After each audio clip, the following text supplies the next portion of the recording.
Assalamualaikum warahmatullahi wabarakatuh. Bertemu lagi di channel Nanti Malam. Gimana kabarnya teman-teman? Semoga kalian dalam keadaan sehat selalu. Malam ini saya akan membawakan cerita pesugihan Tuyul Bulurah di Jawa Timur. Jangan lupa subscribe.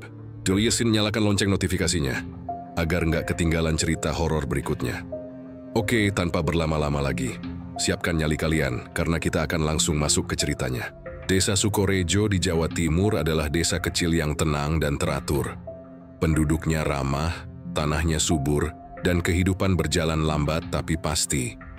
Di tengah desa itu, berdiri sebuah rumah besar dengan cat krem kusam, namun tetap terlihat megah dibanding rumah-rumah lain.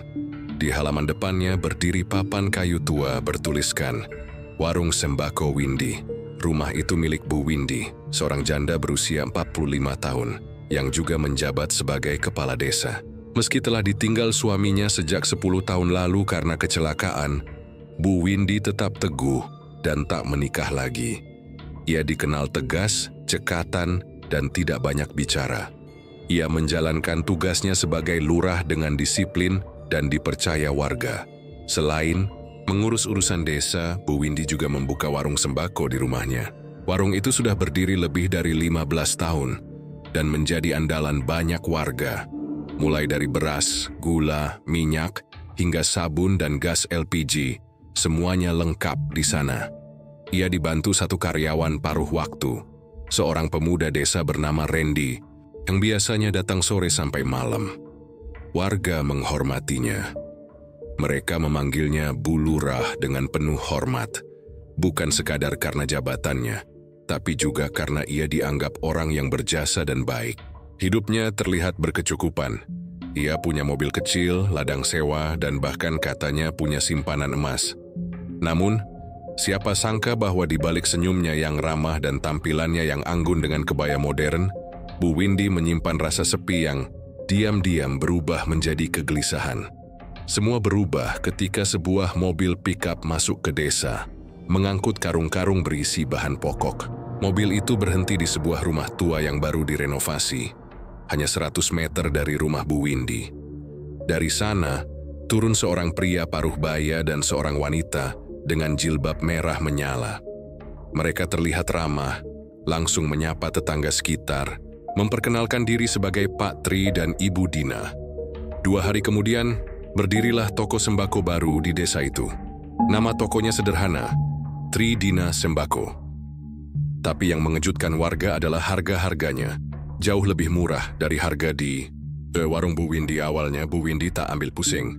Biasalah, pendatang baru ingin menarik perhatian, katanya pada Randy dengan senyum tenang. Namun seiring minggu berjalan, pelanggan mulai berkurang. Warung yang biasanya ramai dari pagi hingga siang, kini hanya didatangi beberapa orang. Bahkan ada yang mulai berani bilang langsung, "Maaf ya Bu, di toko baru lebih murah, lumayan bisa irit." Randy pun mulai heran. "Bu, mereka ambil untungnya dari mana ya? Murah banget kok bisa begitu." Bu Windy hanya diam. Matanya menatap kosong keluar jendela warungnya. Entah kenapa, untuk pertama kalinya sejak suaminya meninggal, ia merasa posisi dan hidupnya terancam.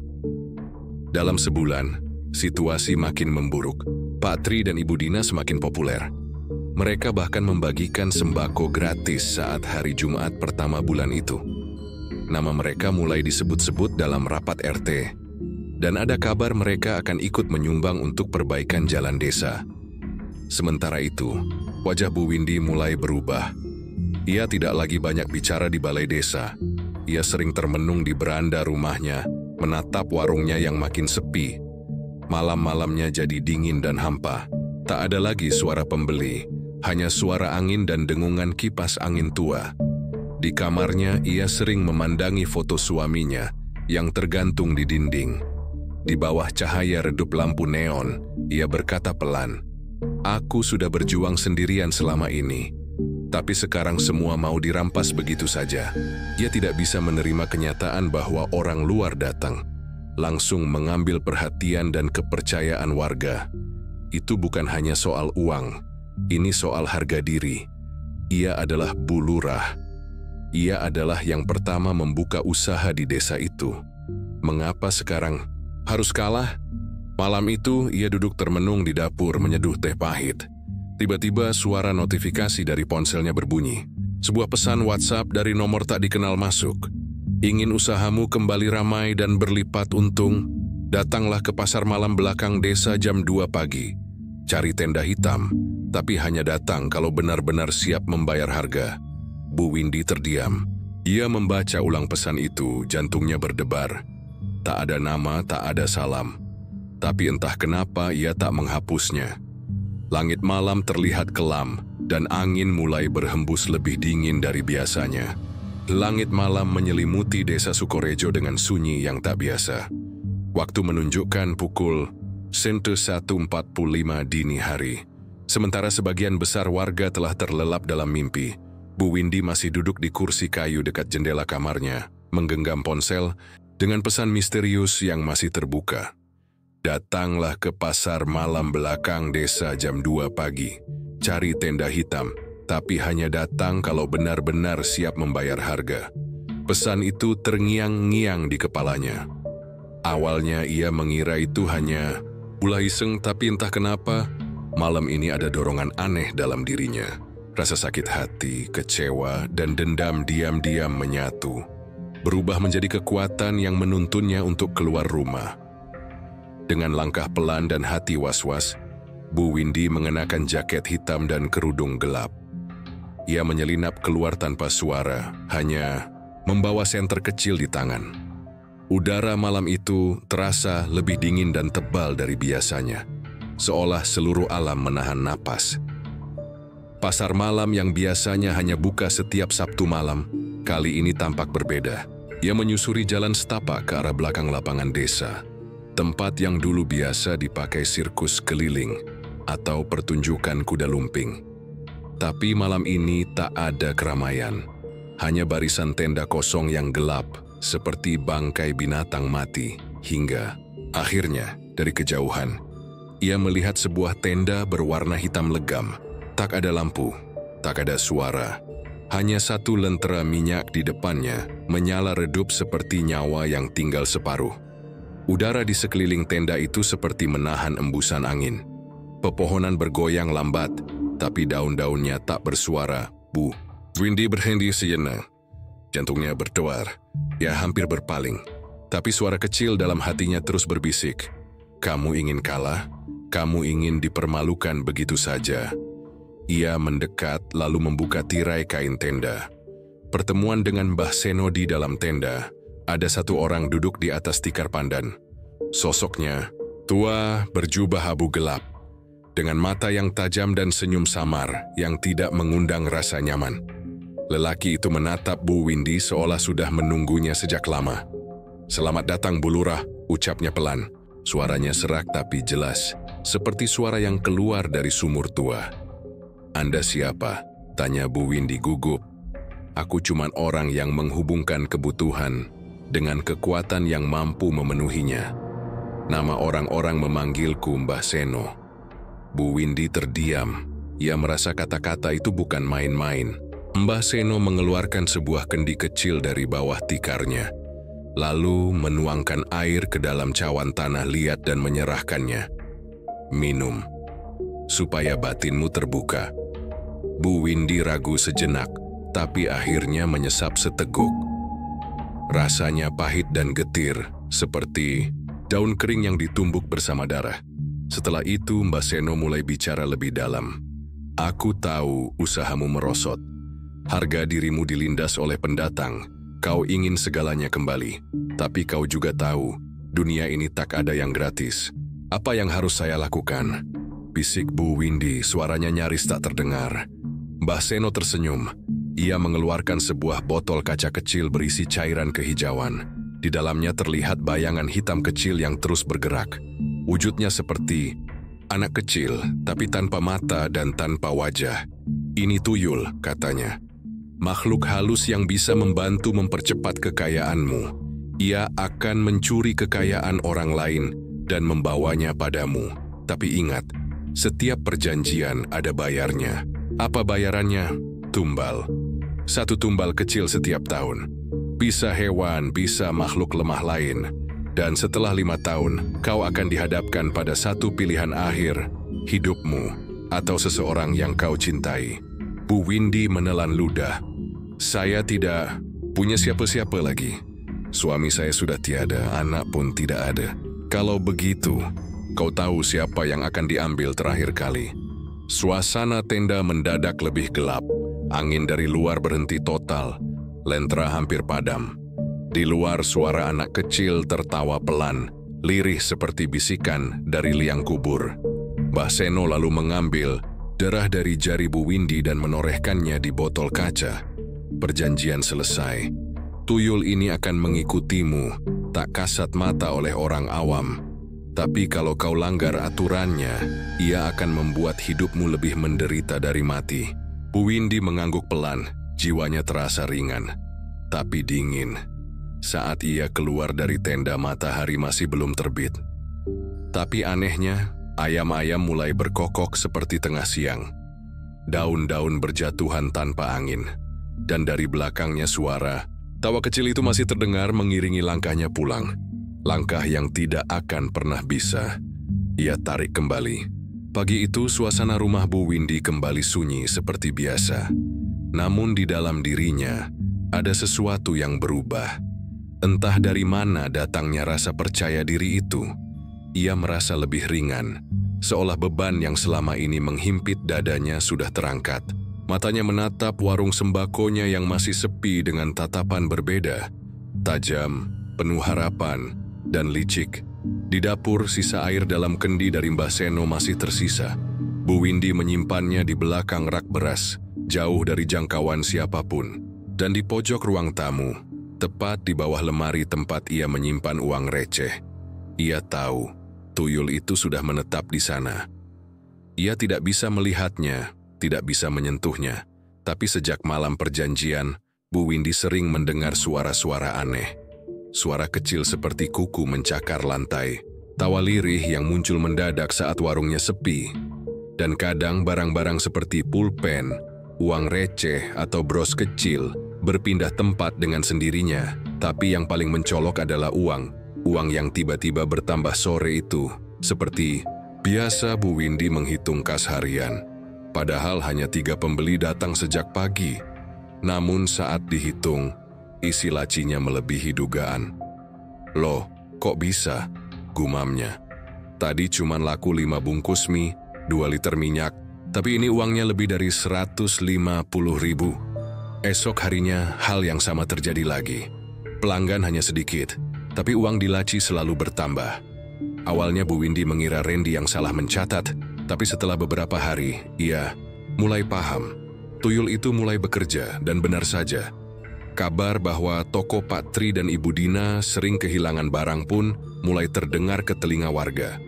Beras 5 karung hilang dari gudang. Minyak goreng yang baru datang tiba-tiba lenyap semalam. Bahkan uang kembalian dalam laci kasir pun raib entah kemana. Pak Tri sampai memasang kamera CCTV kecil di gudang, tapi hasilnya nihil. Gambar selalu terganggu di malam hari, seperti ada bayangan kabur lewat layar. Ibu Dina mulai merasa tidak nyaman. Ia mengaku sering mendengar suara seperti anak kecil berlari di antara rak-rak toko. Namun Bu Windy, ia hanya tersenyum tipis sambil menyusun stok barang yang mendadak jadi lengkap tanpa harus kulakan banyak. Namanya juga rezeki, kadang datang dari arah yang tak disangka, katanya lirih, seolah mengejek langit. Kembalinya pelanggan lama 2 minggu setelah malam perjanjian, warung Bu Windy kembali ramai. Warga mulai berdatangan lagi. Ada yang bilang barangnya lengkap, ada yang merasa lebih nyaman belanja di tempat yang sudah lama mereka kenal. Beberapa ibu-ibu bahkan bergosip bahwa warung Pak Tri ada aura anehnya, seperti berat saat masuk. Bu Windy menyambut semua itu dengan senyum ramah seperti dulu. Ia kembali duduk di bangku kayunya di depan warung, membetulkan kerudungnya, dan menyapa pelanggan satu persatu. Tapi di balik senyum itu, hatinya dingin. Setiap malam, sebelum tidur, ia meletakkan 1 koin perak dan 1 beras kuning di dekat lemari kayu, makanan tuyul. Dan setiap pagi benda itu hilang tanpa bekas, Ia tak pernah bicara langsung dengan makhluk itu, tapi ia bisa merasakannya. Saat ia berjalan, kadang ada suara kecil mengekor. Saat ia diam, ada napas halus yang berdesah dari kolong tempat tidur. Tuyul itu tak pernah bicara, tapi ia setia selama syarat dipenuhi. Bayangan pertama tumbal, namun semuanya tidak bisa berjalan tanpa bayaran. Minggu ketiga setelah perjanjian, ayam peliharaan satu-satunya milik Bu Windy ditemukan mati di kandangnya. Tubuhnya kaku, matanya melotot dan lidahnya terjulur. Tidak ada luka, tidak ada darah, hanya mati begitu saja. Bu Windy diam. Ia tahu ini bukan ayam biasa. Ini tumbal pertama. Ia mengubur ayam itu sendiri di belakang rumah, tanpa upacara, tanpa doa. Tapi malam itu, ia bermimpi buruk. Melihat ayam itu hidup kembali, berjalan pincang, dan menatapnya dengan mata manusia. Tuyul berdiri di belakangnya, tersenyum. Ketika ia terbangun, jam menunjukkan pukul 3 pagi. Udara di kamarnya pengap dan di pojok ruangan, ia melihat jejak kaki kecil berdebu, mengarah ke tempat tidur. Pagi harinya, warungnya lebih ramai dari biasanya. Rendi sampai kewalahan melayani pembeli. Dan di sore hari, Pak Tri memanggil tokoh agama untuk membersihkan tokonya. Tapi hasilnya nihil. Barang-barangnya tetap hilang. Wajah Pak Tri mulai pucat dan Ibu Dina semakin murung. Bu Windy, di balik layar, tertawa dalam hati. Untuk pertama kalinya setelah sekian lama ia merasa menang. Namun di sudut ruangan itu, tuyul kecil tanpa mata masih duduk diam, menunggu perintah berikutnya. Dan waktu terus berjalan, menuju tumbal kedua. Musim hujan mulai datang ke desa Sukorejo. Awan kelabu menggantung rendah hampir setiap hari. Kabut tipis menyelimuti sawah, dan suara kodok mulai terdengar bersahutan di malam hari. Suasana desa jadi muram, seolah mengikuti perubahan yang perlahan terasa, bukan hanya di cuaca tapi juga di hati para warga. Sejak warung Bu Windy kembali ramai dan toko Pak Tri sepi, berita-berita aneh mulai beredar. Tak ada yang tahu dari siapa pertama kali kabar itu muncul. Tapi bisikan-bisikan kecil mulai merayap dari rumah ke rumah, warung ke warung. Kok aneh ya? Tiap malam ada suara anak kecil lari-lari, padahal rumah kosong. Pernah lihat? Enggak, warung Bu Lurah tuh kayak makin mewah aja. Padahal katanya pelanggan sepi. Toko Pak Tri kemalingan terus, CCTV nggak pernah bisa lihat siapa pelakunya. Semua cerita terdengar tak masuk akal, tapi entah mengapa warga percaya. Mereka tahu, desa ini menyimpan banyak cerita lama. Cerita tentang pesugihan, perjanjian, gaib dan tumbal. Dulu pernah ada orang kaya mendadak lalu mati mengenaskan. Ada pula peternak yang sapinya gemuk semua tapi keluarganya meninggal satu persatu. Cerita lama itu seperti hidup kembali, dan pusatnya sekarang ada di rumah Bu Lurah Windy. Kecurigaan pertama adalah Pak Darto, ketua RT yang sudah tinggal di desa sejak muda, yang mulai merasa ada kejanggalan serius. Suatu malam, ia lewat di depan rumah Bu Windy sepulang dari ronda. Jam menunjukkan pukul 2 dini hari. Rumah itu gelap tapi lampu warungnya menyala samar dari dalam. Pak Darto mendekat penasaran. Ia mengira Bu Windy mungkin lupa mematikan lampu. Tapi saat melewati pagar, ia mendengar sesuatu. Suara tawa anak kecil, pelan, mencicit, tapi jelas ia diam membeku. Suara itu datang dari dalam rumah. Lalu terdengar langkah-langkah kecil, seperti kaki mungil berlari-lari di lantai kayu. Tidak, hanya satu tapi 2, 3 suara. Pak Darto langsung merinding. Ia buru-buru kembali ke rumah tanpa menoleh. Keesokan paginya, ia cerita pada Pak Karyo, penjaga mushola. Pak, saya bukan orang yang gampang percaya mistis. Tapi semalam saya dengar suara bocah dari rumah Bu Lurah. Tengah malam. Saya juga heran, Pak, kata Pak Karyo. Setiap saya azan subuh, lampu rumah Bu Windy selalu sudah menyala. Tapi nggak pernah ada orang kelihatan. Seperti rumah itu hidup, tapi juga mati. Kabar itu pun menyebar lebih luas. Warga mulai saling membandingkan. Warung Bu Windy tidak pernah kulakan ke pasar induk lagi, tapi stoknya selalu penuh. Padahal Bu Lurah jarang keluar rumah dan tidak ada truk yang datang mengantar barang. Dari mana semua itu? Randy yang mulai tak nyaman sementara itu. Randy, si pemuda pembantu warung, yang selama ini bekerja dengan tenang, mulai merasakan hal-hal aneh juga. Ia sering kehilangan uang receh dari dompetnya. Kadang uang 5 ribuan, kadang 2 ribuan. Awalnya, ia pikir itu karena lupa hitung. Tapi kejadian itu semakin sering. Bahkan satu waktu ia menyimpan dompetnya di saku celana dalam kamar mandi. Dan begitu keluar, uangnya berkurang. Padahal pintu terkunci dan tidak ada orang lain. Lebih menyeramkan lagi, suatu malam saat ia sedang menutup warung, ia merasa seperti ada yang mengintip dari bawah meja. Saat ia jongkok dan mencoba melihat, tak ada siapa-siapa. Tapi ia melihat jejak kaki kecil basah di lantai. Randy tidak berani mengadu langsung, tapi sikapnya mulai berubah. Ia lebih banyak diam dan mulai berpikir untuk berhenti kerja. Tapi ia juga takut. Takut kehilangan pekerjaan dan takut dengan apa yang mungkin terjadi kalau ia melanggar aturan diam-diam yang seolah tidak tertulis di rumah itu. Pak Tri membongkar rahasia Pak Tri dan Ibu Dina, yang warungnya semakin terpuruk, mulai menyewa orang pintar dari luar kota. Mereka tak tahan lagi melihat dagangan hilang terus-menerus tanpa alasan. Paranormal itu seorang pria bertubuh kecil dengan kalung hitam dan bau kemenyan pekat, menginap semalam di toko mereka. Keesokan harinya ia berkata, "Ini bukan maling biasa, ini tuyul. Tapi bukan tuyul lepas, ini tuyul milik seseorang." Pak Tri kaget. Seseorang dari desa ini? Paranormal itu mengangguk pelan. Tuyul ini aktif setiap malam. Ia mencuri tidak hanya uang, tapi juga energi keberuntungan. Itu kenapa pelanggan pergi. Usahamu dibuat hancur tanpa kau tahu kenapa. Dan yang memeliharanya orang kuat, tapi tetap manusia. Pasti akan ada titik lemahnya. Malam itu juga Pak Tri mendatangi Pak Darto dan beberapa tokoh desa. Dia tak menyebut nama, tapi dari ceritanya, semua orang sudah tahu siapa yang dimaksud. "Aku tahu ini berat," kata Pak Tri dengan suara bergetar.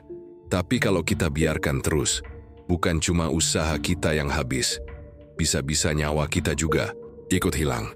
Pertemuan diam-diam malam berikutnya, beberapa warga berkumpul diam-diam di rumah Pak Darto.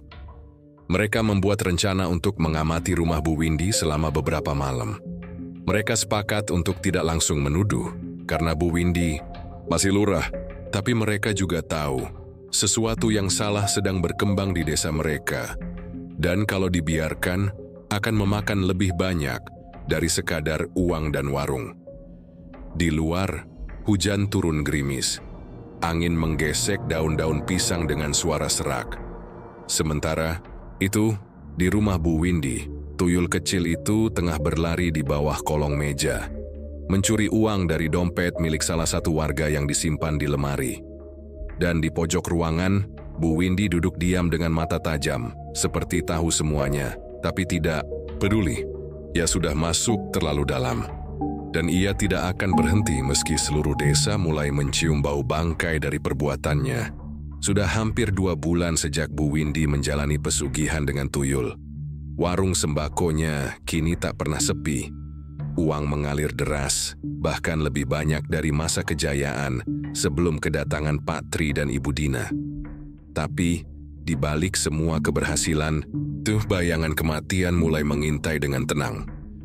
Bu Windy, yang dulu lembut dan penyayang, berubah menjadi pribadi yang dingin. Ia jarang tersenyum kecuali di depan pembeli. Kadang terlihat bicara sendiri saat malam hari. Di dapur, sesajen kecil mulai muncul, koin perak, rambut bayi, dan bunga kantil. Ia menyimpan semuanya di dalam kendi tanah liat yang ia sebut sebagai tempat hidup. Tempat di mana tuyulnya beristirahat. Namun pesugihan tidak pernah gratis. Seperti kata Mbak Seno waktu itu, 5 tahun kau akan menikmati hasilnya, tapi setiap tahun akan ada harga yang dibayar. Dan tahun pertama belum usai, tapi tumbal kedua sudah datang menagih. Kematian yang tidak masuk akal adalah Bu Yati, tetangga samping rumah Bu Windy. seorang janda tua yang sehari-hari menjual gorengan keliling. Ia dikenal baik dan sering ngobrol dengan Bu Windy di pagi hari sebelum warung buka. Meski hidup pas-pasan, Bu Yati selalu ceria. Sampai suatu pagi, Bu Yati ditemukan tewas di dapurnya dengan posisi wajah tertelungkup di atas penggorengan. Api masih menyala. Tubuhnya gosong sebagian, tapi tak ada tanda-tanda kebakaran. Lebih anehnya lagi, tidak ada suara teriakan yang terdengar malam sebelumnya. Padahal rumahnya sangat dekat dengan rumah Bu Windy. Warga geger. Polisi datang tapi tidak menemukan penyebab kematian yang jelas. Gagal jantung jadi kesimpulan sementara. Tapi bisik-bisik di antara warga mulai menyebut sesuatu yang lain. Bu Yati itu orang baik, mana mungkin mati mendadak begitu. Katanya semalam ada yang lihat bayangan kecil lari ke arah rumahnya. Jangan-jangan itu tumbal. Bu Windy sendiri hanya datang sebentar ke pemakaman. Ia tidak menangis, hanya berdiri sambil sesekali melihat jam tangannya. Setelah itu ia langsung pulang, seperti tidak ada yang terjadi. Tapi malamnya ia duduk sendirian di dapur, menatap kendi tanah liatnya. Sudah puas ya, bisiknya pelan, suaranya bergetar. Tuyul tak menjawab. Tapi kendi itu bergerak pelan, seperti bernafas uang yang tak lagi membawa kebahagiaan hari. Demi hari, uang di warung Bu Windy semakin banyak. Laci uang harus diganti menjadi brankas. Ia mulai membangun gudang kecil di samping rumah, beli sepeda motor baru. Bahkan gosipnya, ia akan membangun ruko di dekat pasar kecamatan. Tapi ada satu hal yang tidak bisa dibeli uang. Kedamaian. Bu Windy mulai sulit tidur. Setiap malam ia merasa diawasi. Kadang-kadang terdengar suara tawa kecil dari dalam lemari. Bayangan kecil berlari di lantai. Pintu terbuka sendiri. Lampu berkedip-kedip. Dan yang paling membuatnya gelisah, bau amis darah mulai memenuhi kamarnya setiap malam pukul 3. Suatu malam ia bermimpi buruk. Dalam mimpi itu, ia melihat Bu Yati duduk di ruang tamunya dengan wajah hangus dan mata terbalik. Di sebelahnya, Tuyul berdiri sambil menggenggam uang kertas merah yang berlumuran darah. Mereka tertawa, tawa yang nyaring dan menghantui. Bu Windy terbangun dengan keringat dingin dan mendapati uang di bawah bantalnya robek separuh, seperti dicakar.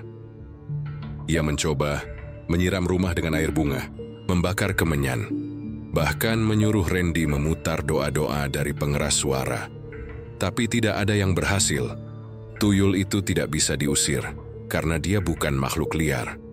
Ia datang bukan karena dipanggil, tapi karena diikat oleh perjanjian. Desa yang semakin gelisah kematian Bu Yati bukan yang terakhir. Sebulan kemudian seorang pemuda bernama Anton, tukang bangunan yang sedang merenovasi gudang Bu Windy, jatuh dari atap tanpa sebab. Padahal ia dikenal cekatan dan hati-hati.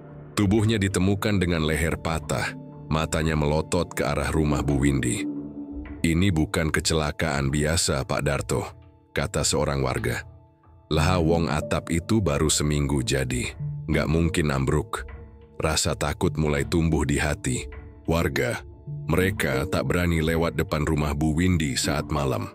Anak-anak dilarang main dekat pagar rumahnya.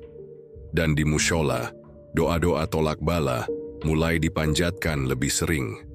Tapi siapa yang bisa menentang sesuatu yang tak terlihat, namun bisa mencabut nyawa? Randy menghilang suatu pagi, warung Bu Windy buka lebih lambat dari biasanya. Randy tidak datang. Awalnya Bu Windy mengira dia sakit, tapi setelah 3 hari tak ada kabar, warga mulai mencari. Randy menghilang tanpa jejak. Motor dan dompetnya masih di rumah. Ibunya menangis setiap malam memanggil namanya. Dan yang lebih menyeramkan, teman Randy mengaku bahwa seminggu sebelumnya Randy sempat bercerita, "Aku nggak tahan kerja di rumah Bu Lurah. Ada sesuatu yang nggak beres di sana. Kadang aku lihat bayangan kecil, kadang uangku hilang.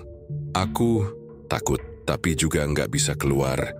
Randy tanpa sadar mungkin telah menyentuh wilayah yang seharusnya tidak ia ganggu. Dan Tuyul, meski mungil dan terlihat lucu dalam cerita, tidak mengenal kasihan. Bu Windy kini duduk sendiri di ruang tamu.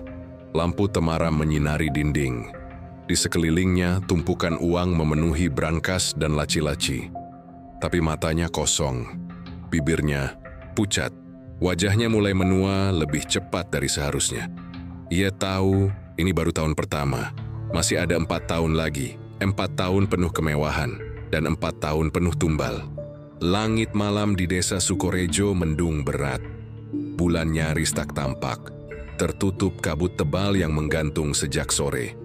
Hawa malam lebih dingin dari biasanya. Sunyi. Bahkan jangkrik pun enggan bersuara. Seolah seluruh alam tahu bahwa malam ini akan terjadi sesuatu yang tidak biasa. Sudah sebulan lebih sejak Randy menghilang. Warga mulai merasa ketakutan berubah menjadi kengerian. Kematian Bu Yati, jatuhnya Anton, dan kini lenyapnya Randy. Semua itu seperti potongan teka-teki gelap, memang satu persatu mengarah pada satu titik, Bu Lurah Windy. Namun, tak ada yang berani menuduh langsung. Statusnya sebagai kepala desa membuat orang segan. Apalagi wajahnya yang tetap anggun. Dan tutur katanya yang masih ramah di siang hari. Seolah tak ada yang salah. Tapi warga tahu, malam adalah milik Windy yang berbeda. Pak Darto membongkar cerita lama Pak Darto yang merasa bertanggung jawab menjaga warganya. Akhirnya nekat menemui Mbah Joyo, sesepuh desa yang tinggal di pinggir hutan kecil sebelah barat. Mbah Joyo dikenal bijak, meski sudah hampir tak pernah keluar rumah karena usia. Lelaki tua itu menyambut Pak Darto dengan mata tajam dan suara berat. "Aku sudah lama mencium bau anyir itu," gumamnya sambil menatap langit-langit rumah. "Bukan bau darah manusia biasa, tapi darah tumbal." Pak Darto menelan ludah. "Apa benar, Mbah, Bu Windy ikut pesugihan?" Mbah Joyo mengangguk pelan. "Bukan pesugihan biasa. Ia terikat perjanjian dengan makhluk rendah yang suka mencuri. Tuyul, tapi bukan tuyul sembarangan. Ini tuyul warisan. Tuyul tua yang pernah dimiliki keturunan dukun dari Gunung Klud dulu." Pak Darto tercekat. Cerita tentang pesugihan dari Gunung Klud hanya ia dengar sebagai dongeng waktu kecil. Tapi kini terasa nyata, menempel di lehernya seperti napas dingin. "Dan malam ini," lanjut Mbah Joyo, "malam keramat. Malam di mana jika tuyul itu tidak diberi makan, ia akan mengamuk dan membuka rahasia tuannya sendiri. Tapi, kalau tetap diberi makan, maka nyawa manusia lagi yang akan hilang." Pak Darto gelisah. Ia ingin menyelamatkan warganya. Tapi bagaimana? Semua orang takut. Bahkan para tokoh desa pun memilih diam. "Ada satu cara," bisik Mbah Joyo sambil menyerahkan sikat daun kering dan sebatang dupa. "Bakar ini tengah malam di depan rumah Bu Windy. Kalau dia betul pelihara tuyul, maka tuyul itu akan keluar. Dan semua akan tahu." Malam pengungkapan pukul 23.45, Pak Darto berdiri di depan pagar rumah Bu Windy. Ia tidak sendiri. Pak Tri, Ibu Dina, Pak Karyo, dan beberapa warga ikut serta, meski wajah mereka penuh keraguan. Di tangan Pak Darto, dupa dan daun kering pemberian Mbah Joyo sudah siap dibakar. Tak ada suara, hanya detak jantung mereka masing-masing yang terdengar nyaring di telinga sendiri. Tepat pukul 9.50, dupa itu dibakar. Asap tipis berbau pahit menyebar. Daun kering mengeluarkan suara letupan kecil saat terbakar. Lalu, semuanya sunyi.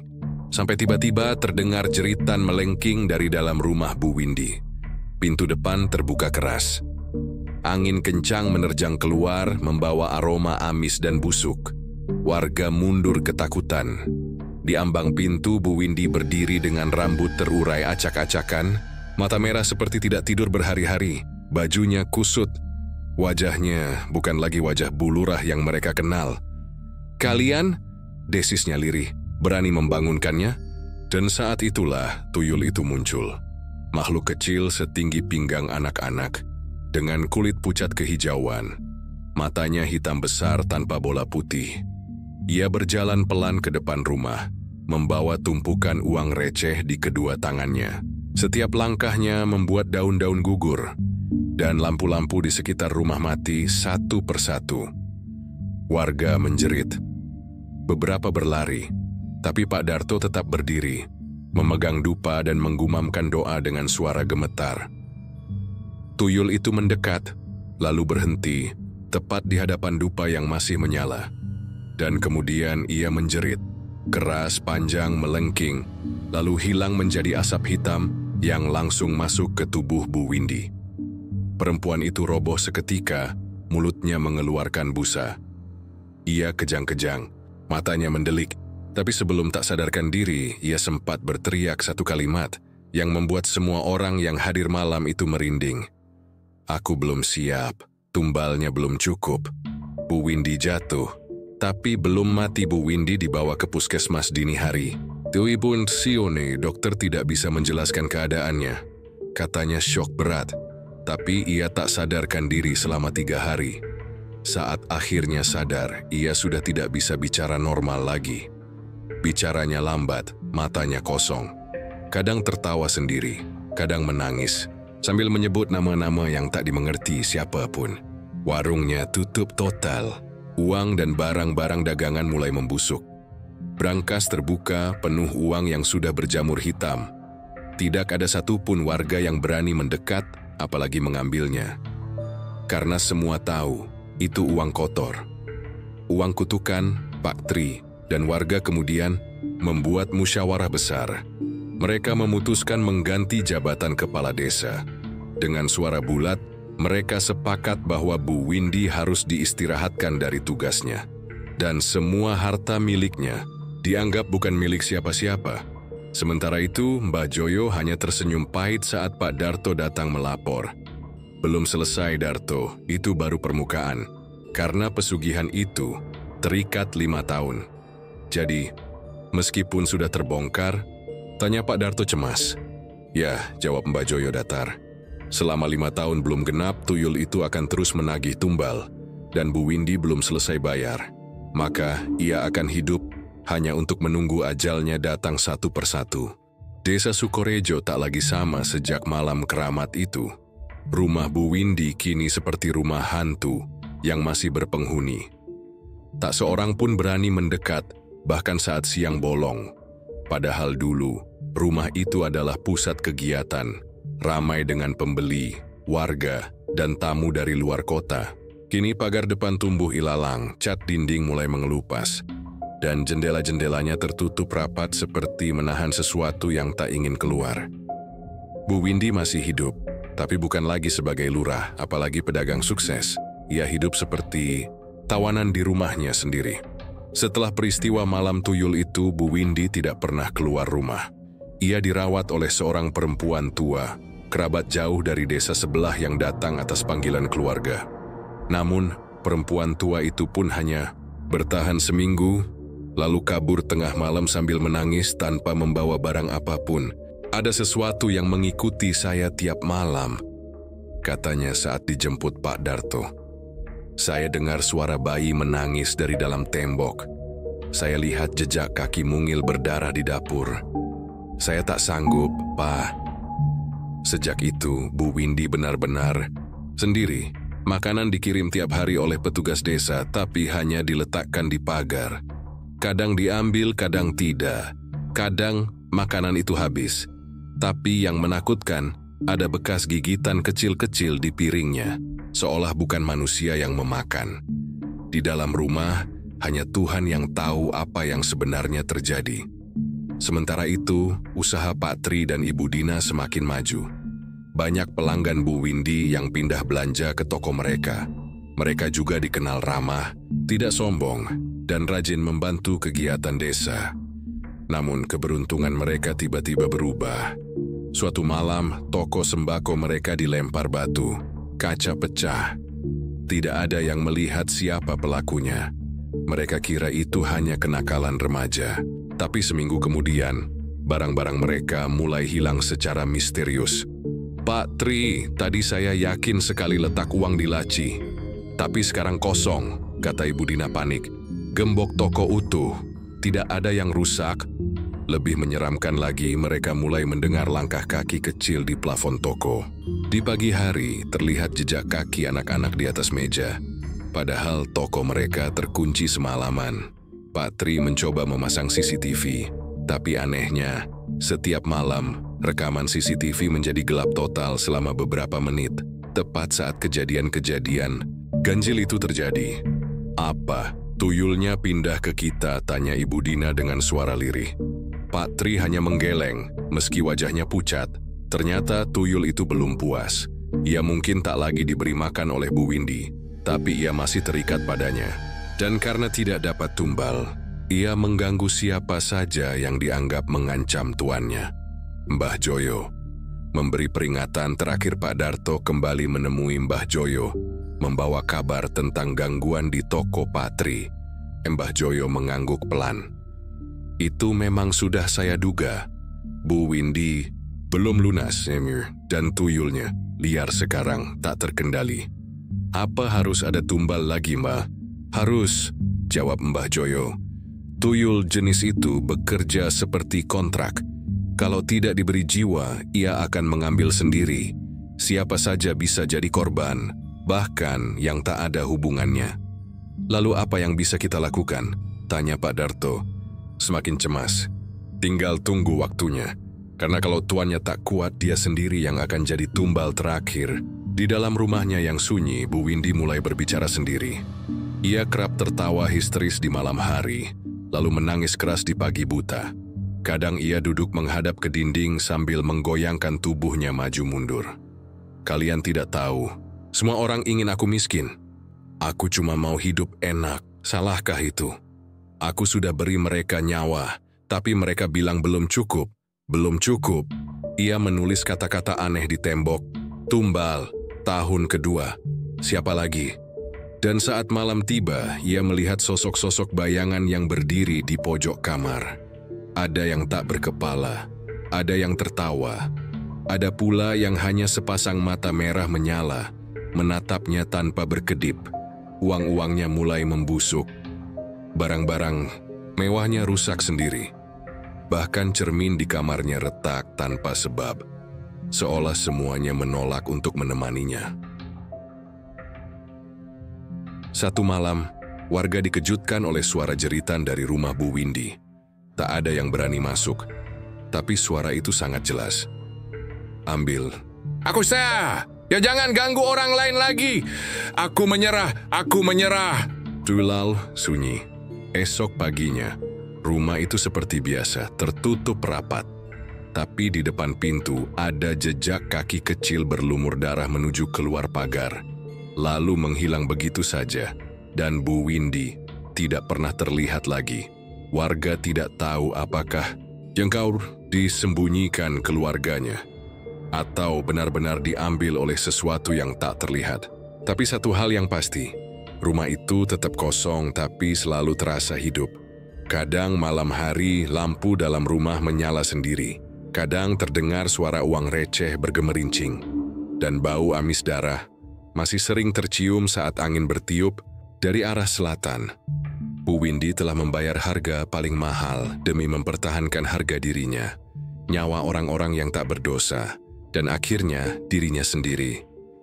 Dan tuyul itu, ia belum puas, belum genap 5 tahun. 3 bulan setelah menghilangnya Bu Windy, suasana desa Sukorejo mulai kembali tenang. Toko Pak Tri kembali ramai, warga perlahan membuka diri terhadap aktivitas malam. Anak-anak kembali bermain di sore hari tanpa ketakutan, seolah semua kengerian yang pernah terjadi hanyalah mimpi buruk panjang yang akhirnya usai. Tapi kenyataan berkata lain, karena perjanjian belum berakhir. Beberapa warga mulai mengalami mimpi aneh. Bukan mimpi biasa, tapi mimpi yang sama. Terjadi pada orang yang berbeda. Di malam yang sama, mereka bermimpi sedang berada di dalam rumah Bu Windy yang gelap, pengap, dan dingin. Di dalam mimpi mereka mendengar suara anak kecil menangis. Kemudian suara itu berubah menjadi tawa cekikikan. Lalu, muncul sosok kecil bermata hitam yang merangkak ke arah mereka sambil membawa uang receh berlumuran darah. "Ambil. Ini uangmu. Sekarang gantian bayarnya." Warga yang mengalami mimpi itu bangun dengan tubuh penuh peluh, napas tersengal, dan yang paling mengejutkan, telapak kaki mereka kotor, seperti habis berjalan di tanah basah. Fenomena ini tidak terjadi hanya sekali dua kali. Setiap malam Jumat Kliwon, mimpi itu berulang. Korbannya makin banyak, dan semua yang mengalaminya mengaku satu hal yang sama. Aroma amis darah di dalam mimpi itu sangat nyata. Pak Tri yang awalnya mengira semua ini sudah berlalu, mulai merasa sesuatu yang janggal dalam dirinya. Ia mulai sering sakit kepala saat maghrib menjelang. Tangannya kadang gemetar sendiri saat menghitung uang. Bahkan istrinya, Ibu Dina, pernah mendapati suaminya berbicara sendiri di depan cermin saat tengah malam. "Aku nggak minta ini semua. Jangan ikut aku." Awalnya Ibu Dina mengira suaminya hanya stres karena bisnis. Tapi kejanggalan makin nyata ketika mereka mendapati uang dagangan tiba-tiba bertambah sendiri. "Tadi aku hanya hitung 4 juta, Mas. Tapi sekarang ada 4.750.000. Siapa yang nambahin?" Tanya Ibu Dina ketakutan. "Nggak tahu, Din. Tapi uang itu dingin sekali, seperti dari kulkas," sahut Pak Tri pelan, matanya nanar. Jejak perjanjian yang belum selesai Pak Darto, yang masih menyimpan rasa tanggung jawab atas desa, akhirnya kembali menemui Mbah Joyo. Namun kali ini ia mendapati rumah Mbah Joyo sepi. Pintu terbuka tapi tak ada orang. Di dalam rumah hanya ada bau dupa yang masih tersisa. Di meja tengah ada secari kertas yang seolah sengaja ditinggalkan. Perjanjian itu bukan milik satu orang. Ia menempel pada niat serakah siapa saja yang menginginkannya. Selama nafsu manusia tak habis, tuyul itu akan terus hidup. Bu Windy hanya pemantik. Sekarang, kalian yang memelihara apinya. Pak Darto terpaku.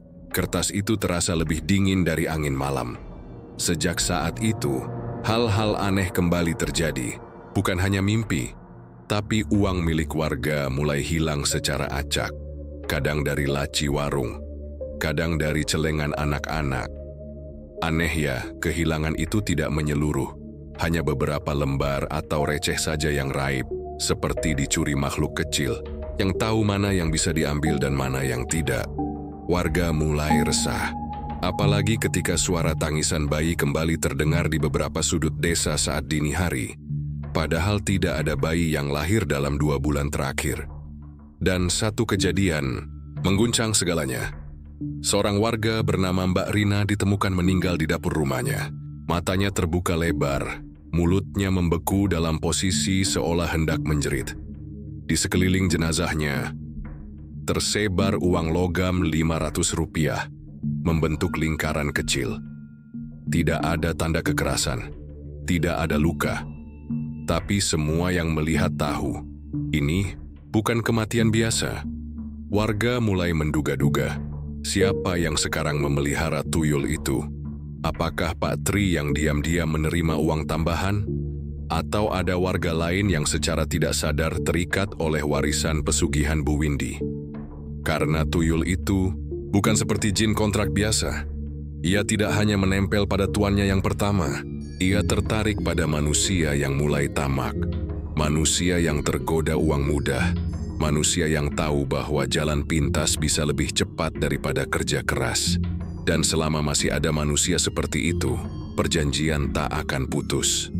Malam itu, tepat 5 bulan sejak Bu Windy menghilang, seorang warga bernama Pak Karmin melintas di depan rumah Bu Windy. Dalam perjalanan pulang dari ronda, ia melihat sesuatu yang membuat tubuhnya lemas. Lampu rumah Bu Windy menyala, dan ada bayangan perempuan sedang menyisir rambut di balik jendela. Tak salah lagi. Itu Bu Windy. Tapi tubuhnya kurus kering, rambutnya panjang menjuntai hingga lantai. Wajahnya pucat seperti kain kafan, dan saat Pak Karmin terpaku menatap, perempuan itu berhenti menyisir, lalu perlahan menoleh ke arahnya, dengan senyum yang mengerikan. Desa Sukorejo kembali diliputi bayang-bayang kelam. Tuyul itu belum pergi, perjanjian masih berjalan, dan kini tak ada yang tahu siapa yang terikat, siapa yang jadi korban selanjutnya, atau siapa yang diam-diam menikmati hasil dari warisan berdarah Bu Windy. Waktu terus bergulir di desa Sukorejo, tapi suasana tak pernah kembali benar-benar tenang. Sepanjang 5 tahun sejak Bu Windy memulai perjanjian pesugihan itu, kutukan yang mengikatnya perlahan-lahan mulai memperlihatkan wajah sesungguhnya. Sebuah siklus gelap yang tak mudah diputus. Setiap tahun muncul korban-korban baru.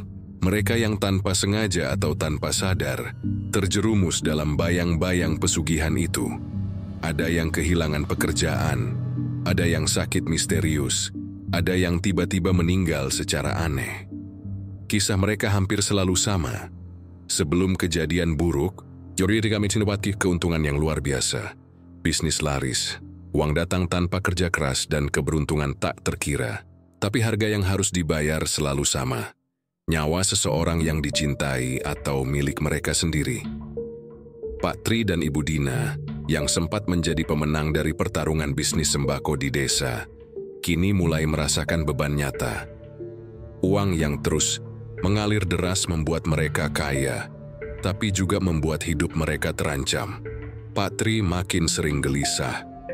Ia melihat bayangan-bayangan kecil di rumah, mendengar suara gemerincing uang di tengah malam, dan merasakan tangan-tangan dingin yang menggapai saat ia tidur. Ibu Dina, yang dulu penuh semangat, mulai pucat dan lemah. Ia sering menangis sendirian dan berkata, "Aku merasa ada sesuatu yang mengikuti kita, sesuatu yang tak bisa kita lawan." Mereka berdua sadar bahwa pesugihan itu bukan hadiah, tapi jebakan maut yang perlahan memakan jiwa mereka. Suatu malam, di tahun kelima saat bulan purnama bersinar terang, warga dikejutkan oleh penampakan Bu Windy yang tiba-tiba muncul di balai desa. Tubuhnya sudah kurus, wajahnya suram dan matanya kosong. Ia berjalan tanpa suara, menatap semua orang tanpa berkedip. Bu Windy berdiri di depan para warga dan berkata dengan suara serak, "Kutukan ini harus diakhiri, tapi hanya dengan pengorbanan yang tulus." Ia mengaku bahwa selama 5 tahun, ini tuyul yang dikuasainya bukan hanya mengambil tumbal dari orang lain, tapi juga perlahan-lahan menggerogoti dirinya sendiri. "Aku sudah terlalu lama terikat. Kini giliran kalian memilih, lanjutkan siklus ini, atau lepaskan semua ikatan dengan membayar harga sesungguhnya." Warga desa berkumpul dalam musyawarah besar. Mereka sadar bahwa pesugihan tuyul bukan sekadar cerita mistis, tapi ancaman nyata yang menggerogoti kehidupan mereka. Ada yang ingin mencari cara menghancurkan pesugihan itu dengan bantuan dukun dan orang pintar. Ada juga yang merasa tak ada jalan keluar selain meninggalkan desa. Namun Mbah Joyo yang kini muncul kembali mengingatkan, kutukan ini adalah perjanjian lama, tidak bisa diputus sembarangan. Hanya mereka yang tulus melepaskan nafsu dan keserakahan yang bisa bebas. Akhirnya, disepakati untuk mengadakan ritual pengusiran tuyul yang akan dipimpin oleh Mbah Joyo dan beberapa tokoh desa. Ritual ini membutuhkan pengorbanan, bukan uang, tapi jiwa yang bersih dan rela mengorbankan dirinya demi desa. Bu Windy dengan tubuh yang hampir tak kuat berdiri, menawarkan diri sebagai tumbal terakhir agar desa bebas dari kutukan. "Aku yang memulai, aku yang harus mengakhiri," katanya dengan suara lirih. Malam itu, di bawah langit penuh bintang, ritual dilaksanakan. Api unggun menyala besar, doa-doa dilantunkan dengan penuh harap. Tuyul yang selama ini menghantui desa mulai muncul satu persatu, merintih dan berkelahi di tengah api suci. Saat api mulai padam, Bu Windy jatuh tersungkur. Namun ada ketenangan di wajahnya. Warga merasakan perubahan di udara. Beban berat seolah terangkat dari leher desa itu. Sejak saat itu, suara tangisan bayi dan suara gemerincing uang receh menghilang. Rumah Bu Windy yang dulu angker perlahan-lahan menjadi sunyi, tapi damai. Pak Tri dan Ibu Dina pun mulai membangun kembali hidup tanpa jalan pintas. Mereka belajar arti kerja keras dan kebersamaan. Kisah ini menjadi pelajaran berharga bagi seluruh warga desa Sukorejo. Jalan pintas untuk kaya adalah jalan yang penuh bahaya. Setiap kekayaan yang diperoleh dengan cara gelap akan membawa kutukan yang tak berujung. Hanya kerja keras dan kejujuran yang akan membawa keberkahan sejati. Tamat.